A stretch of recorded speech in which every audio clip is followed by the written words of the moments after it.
the Norwegian method. I'm KB, Kristian Blummenfelt, Olympic and 3-time world champion. I'm Dr. David Lippman, a health and human performance specialist, and welcome to the Norwegian Method podcast. The Norwegian Method. A huge thank you to the sponsors of the Norwegian Method podcast, Plasmade, Morton, and VO2 Master. All discount details are in the show notes. Also, details there for how to join the Centaur Tech Clubhouse, so check out the show notes for more. Welcome back to the Norwegian Method for a special episode post-Frankfurt with Kristian Blummenfelt. How are you, mate? I'm good, thank you. It was a strange build-up since the last podcast we recorded back in London 10 days ago or something. Yep. Post Paris. So, but yeah, it's been nice to come back again into long distance and Ironman. Or it's been mixed feelings, I would say, because also I wish it could have been 1 or 2 more years with the short course and having the Olympics again in 2 years' time. But yes, we know that's not going to happen. So it was great fun to be back in Ironman racing, and it was pretty stacked field, and also racing in Germany was great. So yeah, I had a good week. Surely it wasn't your first time racing in Germany. Surely you've raced there before. Yeah, I've been racing in Hamburg, like the short distance race, Yeah. and it's one of the iconic races we have on the circuits. Like all the athletes love to go to Hamburg and race in that course, and not just because of the venue is good, but also because of the German spectators turns up in big numbers, and the same to do with the Ironman, like to run downtown Frankfurt alongside the river. It's great atmosphere. It's not like you feel lonely out there on the course. It's really well organized and a very popular place to go. And also on top of that, it was the last race of the Ironman Pro Series, or the last full distance race, I think, before Kona. So a lot of people wanted to get some points, and also the last chance to qualify for Kona. So it was a lot of athletes who wanted to turn up in Frankfurt. So I think we had, in the end, almost 80 professionals on the start line, which is, I think, one of the larger fields that's ever been assembled in Ironman. Yeah, it was really cool. What did you think of the course? I know it's a looped run course and a few other things. What did you think? Enjoyable? Not so much? Where'd you land that? Strange thing that in advance, like I knew that I came with very limited of preparation, so it wasn't just a poker face thing or like trying to go under the radar when I said I was just there to finish, but I was there just to finish, and the training I did since the last podcast we recorded were more like making sure I didn't cramp up, like making sure I was able to hold it together for an Ironman. So I did, like, the week before, I did my first ride on the TT bike since Lahti last year, and did like first 200k ride with Gustav, and then I did 2 days later another ride with him and 2 other cyclists, and then I did two sessions in Frankfurt, going through the course. But like mentally, I wasn't sort of looking through the course in order to think this is a course where I'm going to perform in, but it's more like this is a course where I will be sort of I'm going to have fun out there and see how it goes, and it's probably going to be a hard day just to finish. But so in the build up to the race, I didn't pay too much attention to the course, but then in the race itself, it was great. Like 2 laps on the bike, and quite challenging with the slippery or the wet conditions. So a lot of riders went down. So still, in my mind, I wasn't there to take any risk. I was there to make sure that I was staying on my bike without crashing, so I could actually finish the race. So I played it a little bit more like reservative, and tried to sort of use the race as getting used to be back in group dynamic racing. We're having the race ranger, which is like a sensor that all the professionals is having on the bike. So it's measuring the distance to the rider in front. So when you get within, I think, 17 meters, it starts showing a yellow light, and then when you are between 14 and 12 meters, you have a blue light, and then if you are closer than 12 meters, it's blinking red, which means you are too close, and then you have to pass. So yeah, trying to just use the race ranger system in order to be like blue, yellow for most of the time, and trying to avoid getting into the red zone, because that means that then have to pass either the rider in front or the whole group, and that's also gonna uh, cost some energy in the end of the race. And I didn't think about the cost for this race, but more like getting the experience for Kona, which will be more crucial. Yeah, for sure. You mentioned the cramping already. It was actually a question I was going to ask you. You know, obviously previously you cramped having not spent too much time on a TT bike, but you were kind of doing a bit of both at the time. Whereas now you've come off no TT. And how worried were you? Was it something where you were really concerned, or did the couple of sessions you did with Gustav sort of make you feel like, oh no, this will be okay?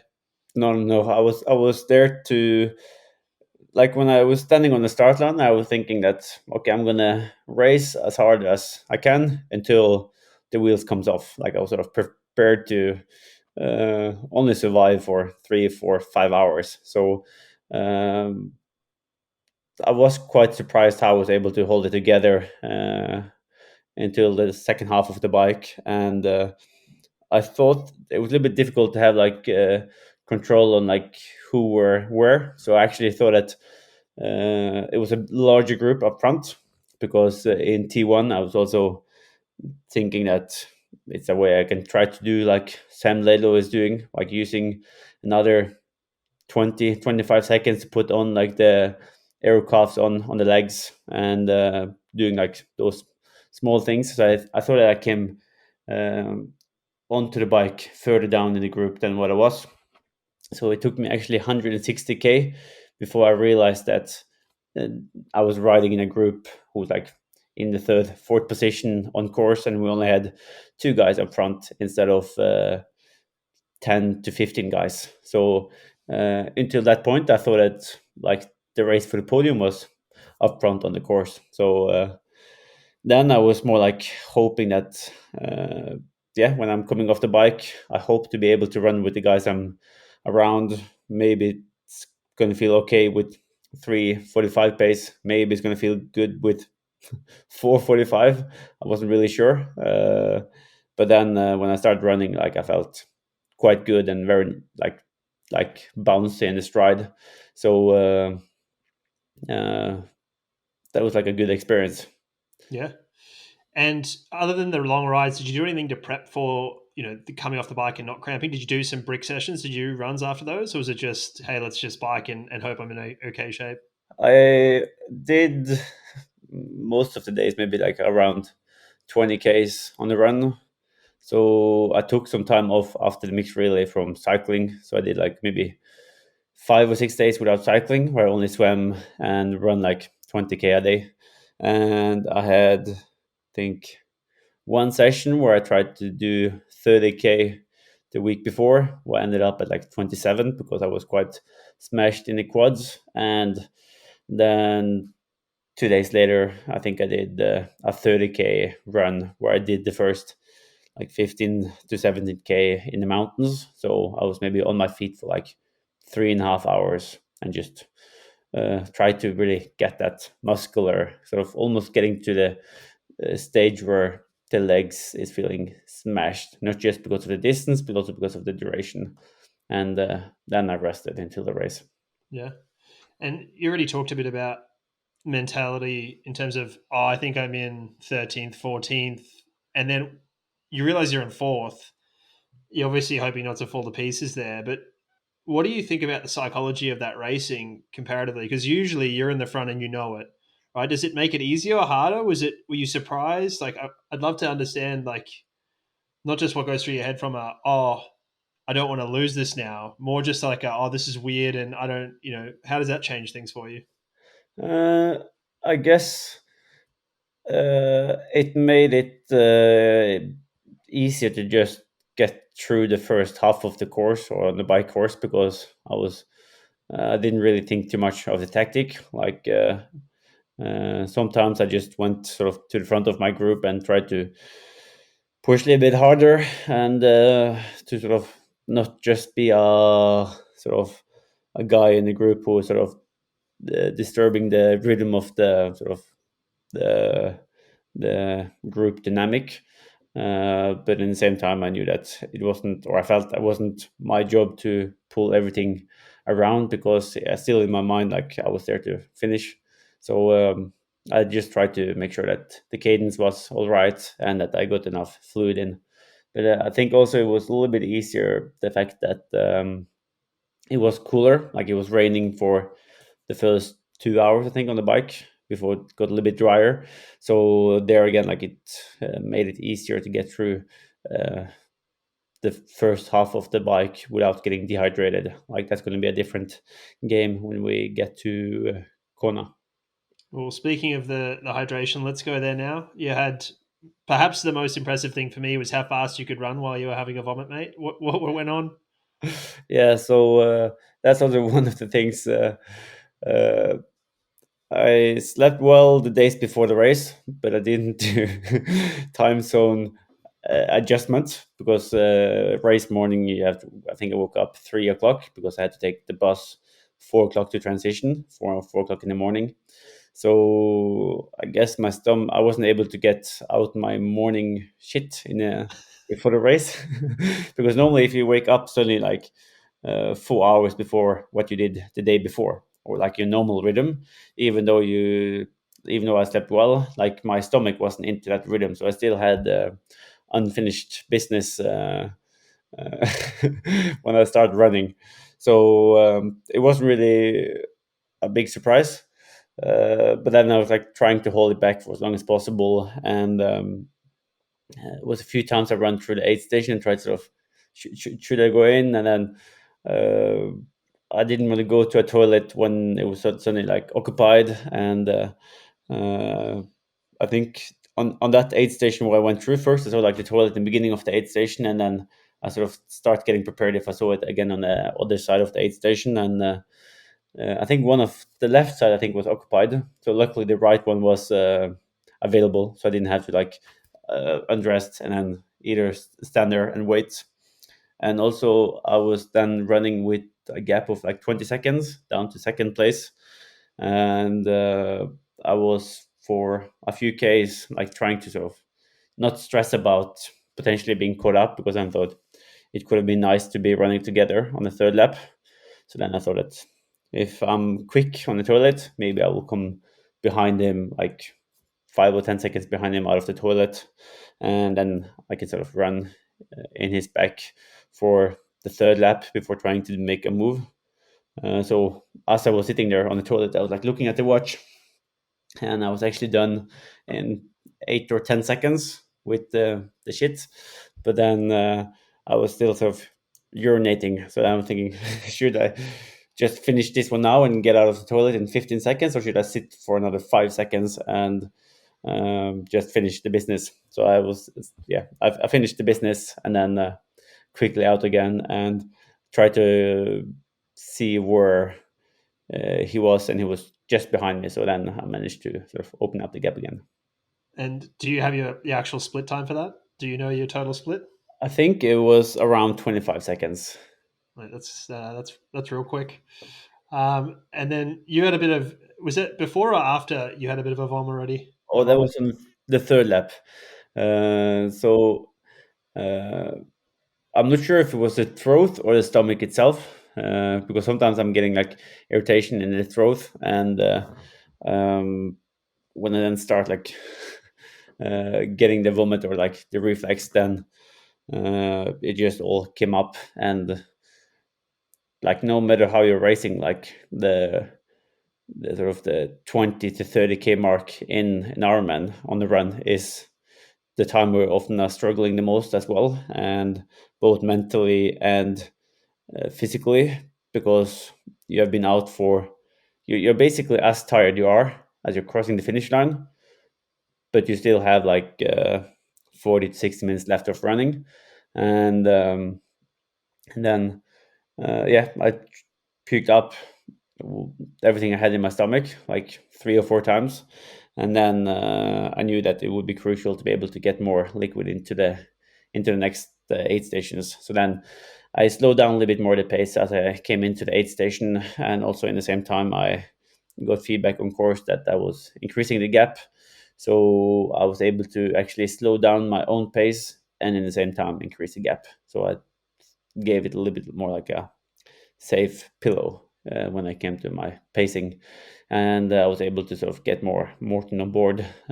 So I had 2 bottles in the special needs that we could sort of grab on each lap, but I felt it was enough with the gels I took on course combined with water. Yeah. Mate, you just told me you got a pretty good split for your toilet stop. You told me you had a bit of a vomit and you slowed down, and you've done 30 k's of running a couple of days prior, but that's probably the longest run you've done in a couple of years. Uh, how fast do you think you can run at Kona? Um, Slower, I guess, Okay. because the course in Hamburg was quite flat and fast, and the rolling hills in Kona takes energy out of you. It's more windy, and it's warmer. It's more humid. So I think didn't Gustav maybe run 2:36, 2:35, something in 2 years ago. I think Yeah. I did 2:39 while I came from my race in Cozumel doing maybe 2:34 or something.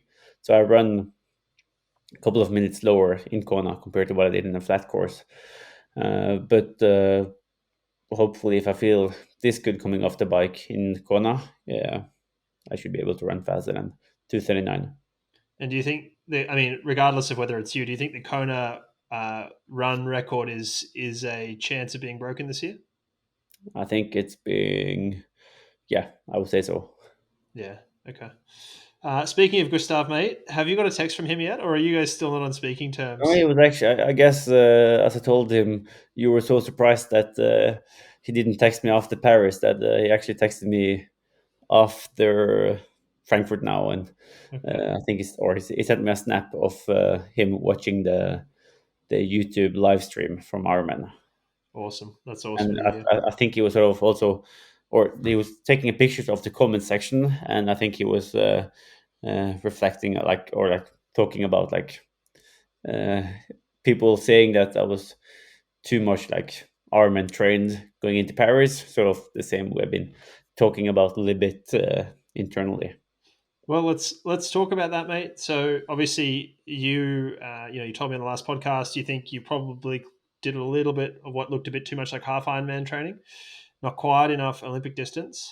Uh, Obviously, whatever you're doing has worked really well. It, So it two didn't work. questions. It didn't work for the right race. So Well, there's that. I guess. Firstly, how do you reflect on this? Does this change how you view that, or does it strengthen your views? And then I the think second you question is, what are you going to? Are you going to change anything, or are you going to keep training the same? yeah. So first, I think even on course, I was thinking that like this is just proven what I was thinking before or after Paris, that like if you're dialed in for an Olympic distance, you will sort of run out of energy in the hour 4 or 5. Like uh, I guess my capacity was too big compared to, yeah, it was like too much stretched out in terms of what was needed in Paris. And yeah, we will have a proper meeting in 2 days' time with Olav and Örjan and Gustav, and just reflect over the last 12 months. And we've been talking briefly, like on the phone together, and sort of, or not briefly, a couple of hours, but we will have like a longer conversation on Thursday. And um, I think we will sort of be in line and Yeah. sort of try to take the learnings from this.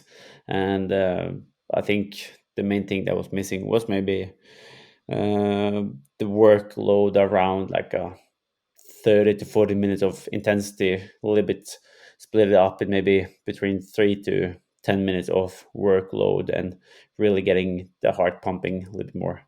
Yeah. Gotcha. That's a great learning to take forward, I guess. Does it change how you think about Ironman training then? Because obviously you did something that wasn't quite Ironman training, and it's helped you a lot for Ironman. Has it changed how you think about Ironman training or what you'd like to do for it? Um, or it's tricky. Uh, I'm not really sure. I think long threshold sessions is good for the run, especially if you do it over pace. So instead of if you're running 20 or 25k at, or if you're able to do 20, 25k at 320 pace or 310 pace, then I think 330 will feel naturally easier, and you have a better like stride for running that instead of doing too much workload at 345, 350. Yep. Yeah, that makes sense. And I guess how's the recovery, mate? You just got off you did the Olympics, a bit of a cram training block, then an Ironman. How's the recovery? How are you feeling? The strange thing is that this is the so I've done 4 full distance races before this one, including the sub 7 and then 2 world championship and Cozumel. And I think this one is the one. So I'm 2 days after now, and this is maybe the one where I'm feeling the least stiff and almost quickest back to normal training as well. So it could have been the condition. Like it's the first time I'm racing under cooler conditions, and as long as I was able to sort of not uh, fight until then, but I was actually able to sort of stay within my comfort zone, sort of, for the last 15k. Then maybe that's helping the recovery phase to be a little bit shorter, and um, yeah, Yeah. maybe the plasmide have been doing some magic. Yeah, I mean, it certainly sounds a little bit like you didn't quite cycle to your maximum capacity either. It sounds like you probably did a couple of percent less than true maximal just based on sort of what you were saying about where you thought you were and those sort of things as well. So perhaps that's part of it. Um, what's all I've got to say, mate? Like, I'm sure you said something on the phone about the training now, but what did he have to say when you spoke to him? um, I think he was surprised I was racing for the win and that I was going out that hard on the run, because he also saw the splits. Like I think I had one split at even 316 per k. So he was in one way sort of almost looking at if this will fall apart, or but in the same time he thought that I had sort of control, and I wouldn't go out that hard if I didn't think I would be able to sustain the pace for the end. So and I guess the fact he also maybe look at the race a little bit with uh, the same eyes that uh, it's not in line of being in Olympic distance shape. Yeah, yeah, he's got some hard evidence now. On that, how did you pace yourself? Because, of course, you usually use a mixture of things, including feeling, but you often have a lot of data. And I'm sure you don't have the same level of data as normal. You probably do have a good idea, perhaps better than most, but not the same level you normally have. So, how did you manage to pace yourself? Or what did you use? Yeah, so on the swim, you just race the swim, Yeah. like try to be in a good position. And I was close to the first guys, couple of seconds, maybe 10 seconds or 15 seconds behind, but in that pack. And on the bike, just trying to looking a little bit at the average power. I think it was up to like 320 the first half, and it was dropping towards 305 for the in the end. So so power wise, it was dropping a little bit towards the end, but also the my sort of my legs was also starting to suffer. So every time I came to the front to do a little bit of work, I felt that 5 or 10 minutes was a little bit enough, and it was more and more time where I had to go out of the air position and just sort of start standing and sort of dancing a little bit more on the bike. Uh, but then on the run, in the beginning, I actually thought that I put the watch on treadmill indoor sessions, because I felt the pace, the pace I was getting was faster than I was planning to run. It was like 320 pace in the beginning.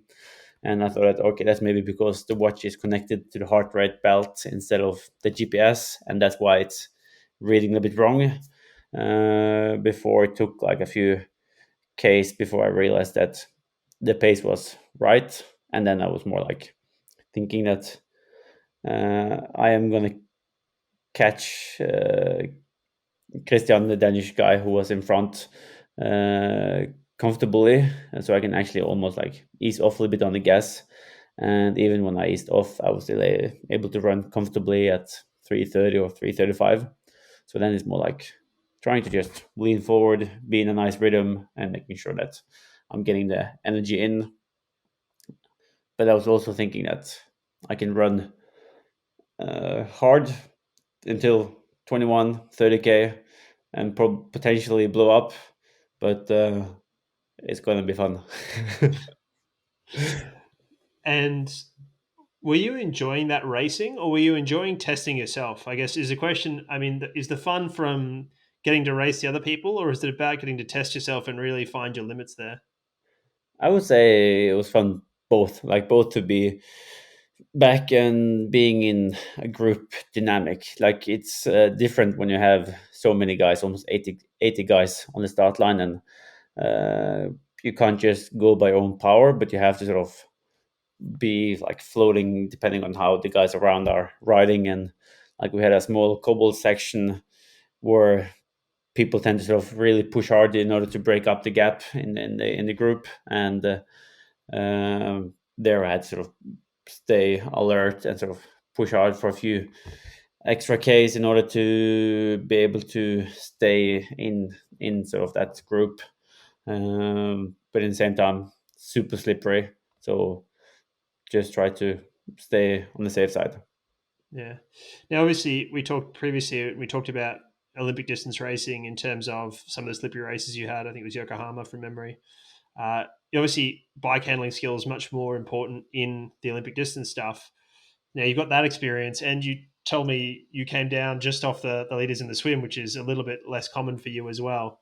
So, do you feel like some of the Olympic distances maybe helped you bridge some of your deficits, perhaps in some stuff where maybe you weren't as strong previously? The focus we've had on the swim has definitely helped. Like Yep. we've been really working on the swim going into Paris. But in terms of bike handling skills, I would almost say no, Yep. because the position on the bike is different. And Yep. if you want to be comfortable riding on a TT bike, you need to ride on a TT bike in your daily training. Yep. So there is also like the you have it's more straightforward on in a typical long distance course. So then also like how much air do you want to pump in your tires?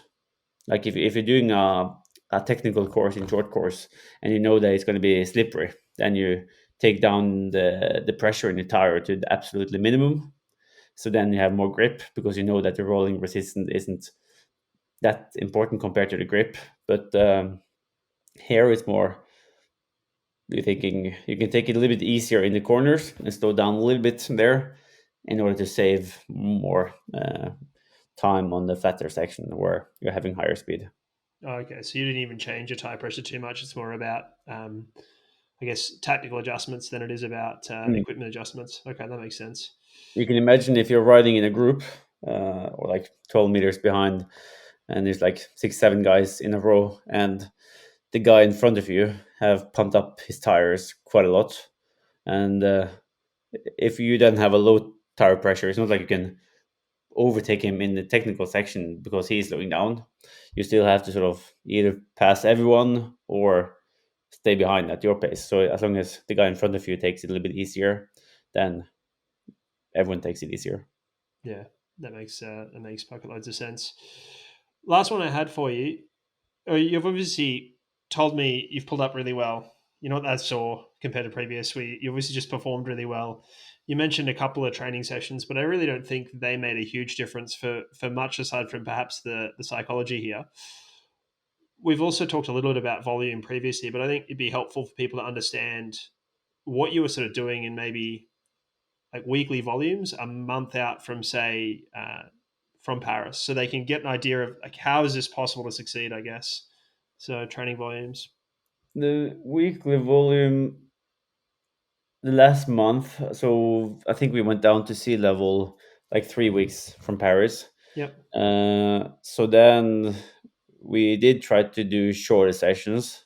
It also depends on the sort of the amount of volume coming in from the winter, like the month before that, last month as well. And like up in Fulham, we were doing a lot of long threshold sessions where we're really working on the capacity. And I think that was helping a lot coming into this race. So we might be doing something similar in order in Flagstaff, like really stretching the threshold sessions and making them quite extensive, but just doing the work on a TT bike. But Yeah. also, I do wonder if you're riding more on a road bike and then suddenly move your saddle a bit more forward, maybe you will then naturally create more power. So Oh, interesting. So, talk me through that for the listeners who maybe aren't as clear on some of the cycling stuff, because you're changing the force of your pedal stroke, the where you're yes, producing force from. yeah. So I don't really know, but this is just like what I've heard from other cyclists and triathletes who's been riding both road bike and TT bikes that if they only ride TT bike, they'll lose a little bit sort of that punchy power. Uh, but also the difference between a road bike, we can often create naturally more power because your saddle is maybe your, I don't really know, but yeah, you need enough specificity in order to be comfortable on the TT bike. But uh, typically in a TT bike, you have the saddle just over the bottom bracket, while in road bike, you have it maybe 5 centimeters further back, or it has to be 5 centimeters behind the bottom bracket. Yeah, interesting. So maybe a little bit of time, small amount of time on the traditional road bike, then in prep for Kona, Yeah. and then bike course record, run course record, no worries. What about the swim? Hey, No, no. maybe swim record as well. You can do what you want, mate. I don't like. It doesn't Uh, bother I think me. I think it's going to take a lot on the bike. Like if you look at how like Sam Lelo was riding 2 years ago in Kona, took I think 6 minutes on us on the way back from Havi, and how Magnus Ditlev have been pushing the bike in Roth, and uh, what he's capable of doing in Kona as well. Like yeah, we can't come off the bike, or I can at least can't come off the bike 5 minutes behind like I did in Kona. Gustav can maybe do it, but uh, but yeah, I think we will try to stay close to them coming off the bike, so it will take more on the bike as well, like uh, more work. Yeah, for sure. We've got an episode with you and with Olav and Gustav coming up about Kona, so watch for those in your feed as well.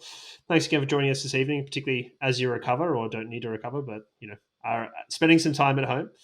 And as always, thanks for joining us in the Norwegian Method for this bonus episode. Please do share the podcast, rate the podcast if you haven't yet, and we will see you next time. Thank you. The Norwegian Method. The Norwegian Method.